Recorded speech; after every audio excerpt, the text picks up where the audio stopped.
ହଉ ଧୀର ବର ସାମନ୍ତ ନାଗର ଶୁଣୁଥିଲେ ଦେଇ ମନ ନାରାୟଣ ହେ ନାରାୟଣ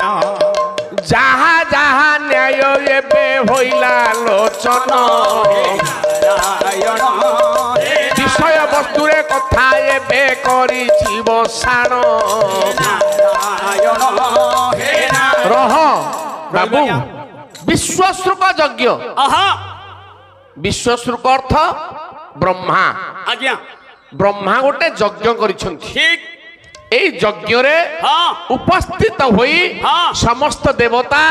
সমস্ত যক্ষ সমস্ত গন্ধর্ব সমস্ত কিন্নর সমস্ত ঋষি এবং প্রত্যেক সমস্তে উপস্থিত অছন্তি কিন্নর ড্রাইভর যেতে থিলে সমতে আহিতি কোন আপন কইলে পরা কোন কহিলু তু আপন এনা কইলে কিন্নর সেই সাথে কইলে মু কিন্নর যদি আইথবে ড্রাইভর আইথবে হেল্পর বি আইথবে আজ্ঞা কিন্নর গোটে জাতি জাতি এ পুଅ আজ্ঞা তেণু এমানে সমস্তে আসিছন্তি সেঠিকি হ্যাঁ তা ভিতরে যজ্ঞ স্থান মানকরে আম মৌসা চান্দপুর আসছন্তি সে কৌছন্তি পাখরে দুই তিনটা যজ্ঞ হচ্ছে আজ্ঞা যজ্ঞ যোউঠি হুয়ে সন্ধ্যা বেড়কু গোটে সাহিত্য আসর হুয়ে আজ্ঞা নাই হ্যাঁ বা ভগবত আসর হুয়ে হ্যাঁ আজ্ঞা এই ভগবত আসরে হ্যাঁ সমস্তে বসি থাকি বাস তা ভিতরে হ্যাঁ সভাপতি নির্ণয় করা যায় আজ্ঞা সভা হুয়ে হ্যাঁ এবং বিভিন্ন কথা আলোচনা করা যায় আজ্ঞা ঠিক সেই ভলিয়া হ্যাঁ এবে কিন্তু আউ টিকিয়ে পরিবর্তন হয়ে যাইছি এবে আউ সভাপতি নির্বাচন হউনি সিধা জনে প্রবচক যাই প্রবচন দউছন্তি নহলে পালা কি সংকীর্তন কি মেলোডি এগুড়াক চালিছি আজ্ঞা আজ্ঞা সেতেবেଳ সময়ের কথা হ্যাঁ আজির কথা নুহে না তেণু সভাটিয়ে ହେଇଛି হ্যাঁ সভারে অনেক ব্যক্তিত্ব থিলা বেলে আহা জনে উগ্র ব্যক্তিত্ব পছরে আসি পৌঁছিলে বাহ বাহ বাহ যেতেবেলে উগ্র ব্যক্তিত্ব জনক আসিলে সমস্তে উঠিকি নমস্কার কলে তাঙ্কু আজ্ঞা নমস্কার নমস্কার নমস্কার আজ্ঞা নমস্কার কাহিকি কোন পাই ভক্তিরে না আউ ভয়রে ভয়রে ভয়রে নমস্কার কলে কাহিকি জানিছ কাহিকি এ দুনিয়ারে কাহাকু মଣିଷ ভয় করে কাহাকু আজ্ঞা যাହାର ବିବେକ ନଥାଏ হ্যাঁ ଆଉ ବିବେକ କାହାର ନଥାଏ କାହାର ନଥାଏ ମେହେର ଲେଖିଲେ ଗୋଟାଏ ପଦ କଣ ଲେଖିଲେ ବହିର ନାଁ ହଉଛି ପଦ୍ମିନୀ ଆହା କହିଲେ ନିଚ ଲୋକ ପାଏ ଯେବେ ଏ ଉଚ୍ଚ ଅଧିକାର ନିଚ ଲୋକ ପାଏ ଦେବେ ଉଚ୍ଚ ଅଧିକାର ନଥାଏ ତା ପାପ ପୁଣ୍ୟ ବିବେକ ବିଚାର ବିବେକ ବିଚାରରେ ଭଲା ବିବେକ ବିଚାର କହିଲେ ନିଚ ଲୋକ ପାଏ ଯଦି ଉଚ୍ଚ ଅଧିକାର ନଥାଏ ତା ପାପ ପୁଣ୍ୟ ବିବେକ ବିଚାର ବିଚାର କଣ ପାପ ହଁ ଆଉ କଣ ପୁଣ୍ୟ ବାସ୍ ଏ ବିବେକ ତାର ନଥାଏ ଆଲୋ ବିଚାର କରିବା ପାଇଁ ଆଜ୍ଞା ଆଜ୍ଞା ବିଚାର ଶକ୍ତି ତାର ନଥାଏ ହଁ ଏ ପୁଅ ହଁ ସେମିତି ଜଣେ ବ୍ୟକ୍ତିତ୍ବ ହଁ ଏ ସଭାରେ ଅଛନ୍ତି ହଁ ସେ କିଏ ଇଏ ଆଉ କେହି ନୁହନ୍ତି ଆଉ ସେ ହଉଛନ୍ତି ବ୍ରହ୍ମାଙ୍କର ପୁଅ ବ୍ରହ୍ମାଙ୍କ ପୁଅ ଆଁ? ନା କଣ ବ୍ରହ୍ମାଙ୍କର କେତେଟା ପୁଅ କି କେତେଟା ମୁଁ କେମିତି ଜାଣିବି ଶୁଣୁ କହୁନାହାନ୍ତି ସୃଷ୍ଟି କରିଦେଲେ ବ୍ରହ୍ମା ହଁ ପାଳନ କରିବା ପାଇଁ ହଁ ରାଜା ଦରକାର ହଁ ହଁ 4 ଜଣ ପିଲା ମନରୁ ଜନ୍ମ କଲେ 4 ଜଣ ହଁ ହଁ ହଁ 4 ସନ 4 ସନ ମୁଁ କହିଛି ସନକ ସନନ୍ଦ ସନନ୍ଦନ ସନତ କୁମାର ଆଁ? ଆଜ୍ଞା ବାବୁରେ ଏ 4 ପୁଅ ଛିଡା ହେଲେ ହଁ ବ୍ରହ୍ମା ପଚାରିଲେ ପିଲେ ଆଜ୍ଞା ଆଜ୍ଞା ଏ ସୃଷ୍ଟିଟାକୁ ତିଆରି କରିଛି ଆଜ୍ଞା ତମେ ରାଜା ହିଁ ପାଳନ କର ନାଇଁ ଆଜ୍ଞା ଆମେ ପାରିବୁନି ଆଜ୍ଞା ଆଉ ନାଇଁ ଆମେ ପାରିବୁନି ଆମେ ଆପଣ ଯଦି କହିବେ ଆମେ ଯଜ୍ଞ କରି ସୃଷ୍ଟିର ବସ ବସ ମଙ୍ଗଳ ଚିନ୍ତା କହିଲେ ଆମେ ତପସ୍ୟା କରିବୁ ଯଜ୍ଞାଦି କରିବୁ ଏବଂ ଏ ମଙ୍ଗଳ କରିବୁ ଏ ବିଶ୍ୱର ହଁ ବ୍ରହ୍ମା ନିଜ ଦେହରୁ ହଁ 10ଟା ପିଲା ଜନ୍ମ କଲେ 10ଟା ମନରୁ 5 ଦେହରୁ 10 ସେ 10 କଣ କଣ ଆଁ? କହିଲେ ମରିଚି ମର୍ତ୍ୟଙ୍ଗୀର ସବୁ ପୁଲସ୍ତ୍ୟ ପୁଲହ କ୍ରତୁ ଭୃଗୁ ବଶିଷ୍ଠ ଦକ୍ଷଶ୍ଚ ସ୍ତୋତ୍ର ନାରଦ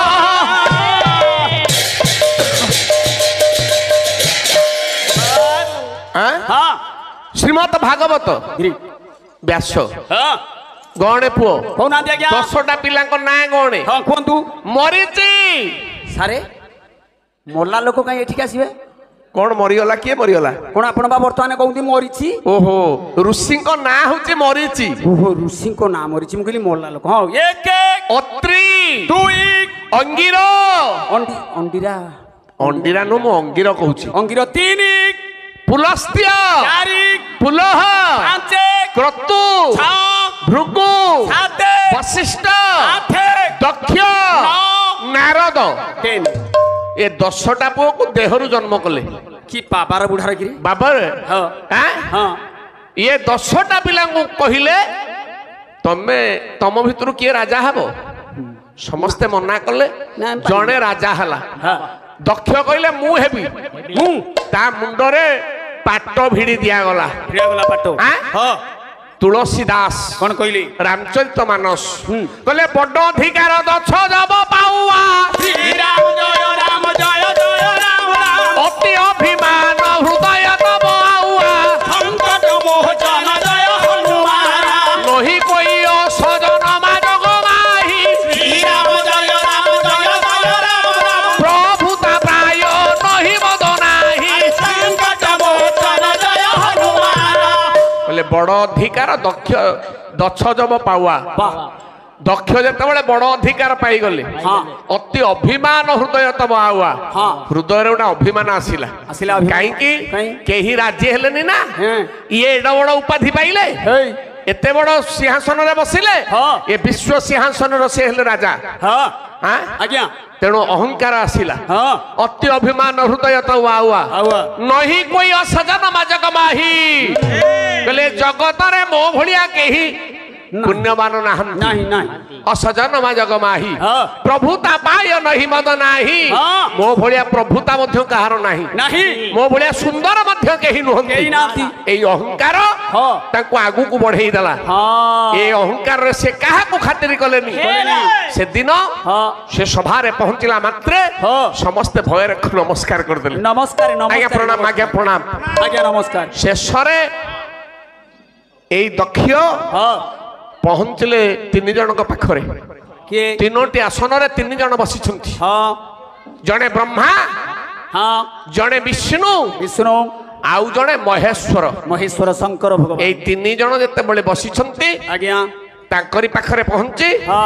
ଦକ୍ଷ ନିଜ ପିତା ବ୍ରହ୍ମାଙ୍କୁ ପ୍ରଣାମ କଲେ ବ୍ରହ୍ମା ପ୍ରଣାମ ବୋପାର ନାଁ ଧରିକି ତ ପୁଅ ଡାକେ ନା କହିଲା ବ୍ରହ୍ମା ପ୍ରଣାମ ବୋପା ମୁକ୍ତି ହେଇଯିବ विष्णु प्रणाम विष्णु को प्रणाम कले किंतु शिव को प्रणाम कलेनी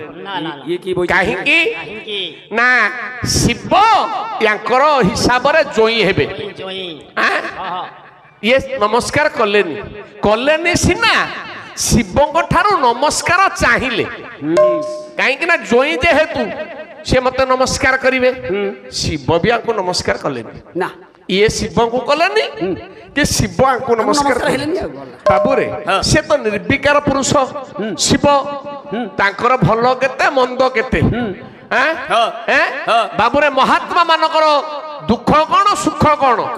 सम्मान कौन असम्मान कौन तांकर किछि विचार नहीं ना से तेणु किछि हेलेनी नीरव रहिले किंतु दक्ष संभाळिलेनी देखंतु मु एइति पई कहिछि यांकर विचार करिवार विवेक नहीं ना ना बड़ पार्टी रे डाकिले कहले हे सभासद गण आपण माने समस्त सुनंतु सुना सुना कौन कहिबी कौन ना ये कुळांगार मो जोई ये मो जोई रे महाशय दक्ष शिव को प्रणाम कलेनी ना शिव दक्ष को प्रणाम कलेनी ना उभय को प्रणाम कलेनी जदि दक्ष नीरव रही जाई थांते लोक जानी थांते ना अरे अन्य व्यक्ति माने जानी थांते केबे नो एटा होजी विवेक विचार हां मते मो जोई नमस्कार करूनी मु लोक कहिबी ये विचार किंतु तांकर आसिलानी ए ना कहले हे सभासद गण ये नीलजटा मो जोई ଏ ମତେ ନମସ୍କାର ହଉନି କାହିଁକି ହେଲାନି ଭୁଲଟା ତ ମୋ ପାଖରେ ନା ବିବାହ କଲା ବେଳେ ଯାହା ଦେଖିବା କଥା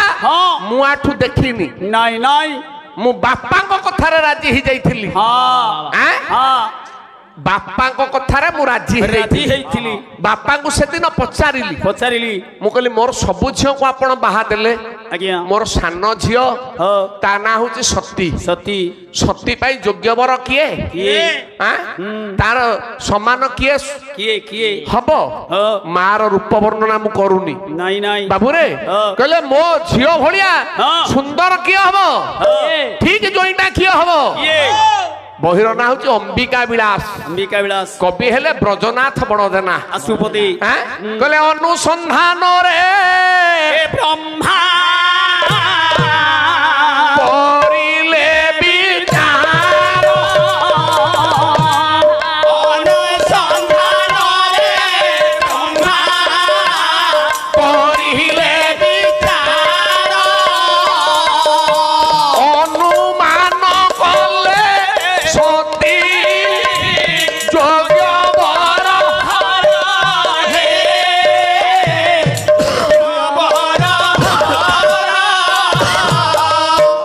ବାବୁରେ ଅନୁସନ୍ଧାନରେ ବ୍ରହ୍ମା କରିଲେ ବିଚାର ଅନୁମାନ କଲେ ସତୀ ଯୋଗ୍ୟ ବର ହଉଛି ଅହର ଶିବଙ୍କୁ ଛାଡ଼ିଦେଲେ ଆଉ ସତୀଙ୍କ ପାଇଁ ଯୋଗ୍ୟ ବର କେହି ନାହାନ୍ତି କହିଲେ ରେ ପୁଅ ଦକ୍ଷ ବାବା ତୋ ଝିଅ ପାଇଁ ଜଇଁ ମୁଁ ଠିକ କରିଛି କହୁନାହାନ୍ତି କିଏ ଶିବଙ୍କୁ ତୁ ଜଇଁ ରୂପରେ ବରଣ କର ସିଏ କଣ ଏଇଠି କହିଲେ କଣ ମାନେ ସିଏ କଣ ମୋ ଝିଅ ସମାସ୍କନ୍ଦ କହିଲେ ମୋ ଝିଅ ସାଙ୍ଗେ ସମାନ ହବ ସିଏ କଣ ମୋ ଝିଅର ଯୋଗ୍ୟ ବର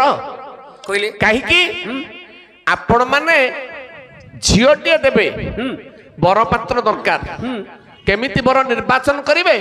କେମିତି ବର ନିର୍ବାଚନ କରିବେ ନାହିଁ ଏହାର ଗୋଟେ ଉପାୟ ଅଛି ପ୍ରମାଣ ଅଛି ଶାସ୍ତ୍ରୀୟ ପ୍ରମାଣ ଆଗ ବୁଝ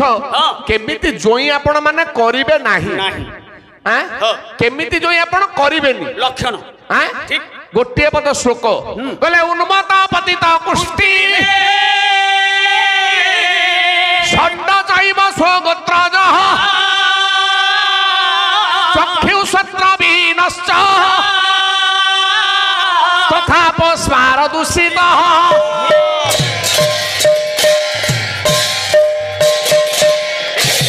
ଲଲାଟ ଶ୍ଲୋକ କିଏ ଲେଖିଛି କହିବେନି ଟିପି ନେଇଯିବେ ସାର୍ ଟିପି ନେବେ ବୋଲି ସେ କହିବେନି ନା ହେ ସାର୍ଙ୍କୁ କଣ ଦେବେନି ସାର୍ କଣ ପାଇବେନି ଯେ ଆପଣ ଦେବେନି ଏ ପୁଅ ଆଜ୍ଞା ସ୍କନ୍ଦ ପୁରାଣ କହିଲେ ତ କହିବେନି କଣ ଉନ୍ମତ ପାଗଳକୁ ଝିଅ ଦେବେନି ନା ଜଇଁ କରିବେନି ପାଗଳକୁ କାମୁଡ଼ିଆ ଫୁଟି ଦବ ପତିତ କାହାକୁ କହନ୍ତି ଯିଏ ଗାଁରୁ ଏକ ହରିଆ ହେଇଥିବ ଆରେ ପତିତ ଗାଁରୁ ଏକ ହରିକା ହୁଏ ଆଉ ତ ସେ କଥା ନାହିଁ ଆଜିକାଲି ଅଛି ପତିତ ଲୋକକୁ ଗାଁରୁ ଏକ ହରିକା କରନ୍ତି କିନ୍ତୁ ସେ କିଏ ପତିତ ହଉଛି ପାପୀ ଯିଏ ପାପ କାମ କରେ ତାକୁ ଲୋକ ଏକ ହରିକା କରନ୍ତି ସିଏ ଯାହା ଛୁଇଁଲେ ଛୁଆଁ ହବ ତେଣୁ ପାପୀ କି କେବେ ଝିଅ ଦେବେନି କୁଷ୍ଠ ରୋଗୀ କି ଦେବେନି ନାଇଁ ଆଜ୍ଞା ଯିଏ ବଡ ଦାଣ୍ଡରେ ଗେଞ୍ଜି ପିନ୍ଧିକି ବୁଲୁଥିବ ତାକୁ ଦେବେ ଅପସ୍ମାର ସେ କିଏ ରୋଗୀ କି ଦେବେନି ନା ଆଉ କାହାକୁ ଦେବେନି ନା ଚକ୍ଷୁ ସ୍ୱତ୍ର ବିହୀନ ଯାହାର ଆଖି ନାହିଁ ଯାହାର କାନ ନାହିଁ ନା ଆପଣ ତାକୁ ଦେବେନି ନା ଆଖି ନାହିଁ ଯେ ସେ କିଏ ଅନ୍ଧ କାନ ନାହିଁ କାଲା ତାହେଲେ କଣ ଏ ଦୁନିଆରେ ଅନ୍ଧ କାଲା ବାହା ହେବେନି ହେବେ ନା କବି ଏଥିପାଇଁ ଲେଖି ନାହାନ୍ତି ଯେ ବାବୁ ସେ ଅନ୍ଧକୁ ଦବନି କୋଉ ଅନ୍ଧକୁ ସେ କାଲାକୁ ଦବନି କୋଉ ଅନ୍ଧକୁ ଦବନି କହିଲେ ଆଖି ଥାଉ ଯେ ଅନ୍ଧ ଆଖି ଥାଇକିରି ଯେ ଅନ୍ଧ ତାକୁ ଦବନି ବାବା କାନ ଥାଇକିରି ଯେ କାଲା ତାକୁ ଝିଅ ଦବନି କଣ କହିଲୁ ଆଖି ଥାଇ ଅନ୍ଧ କିଏ ଏ ପୁଅ କଣ ହେଲା ଆପଣ ପାଟି କଲେ ଟିକେ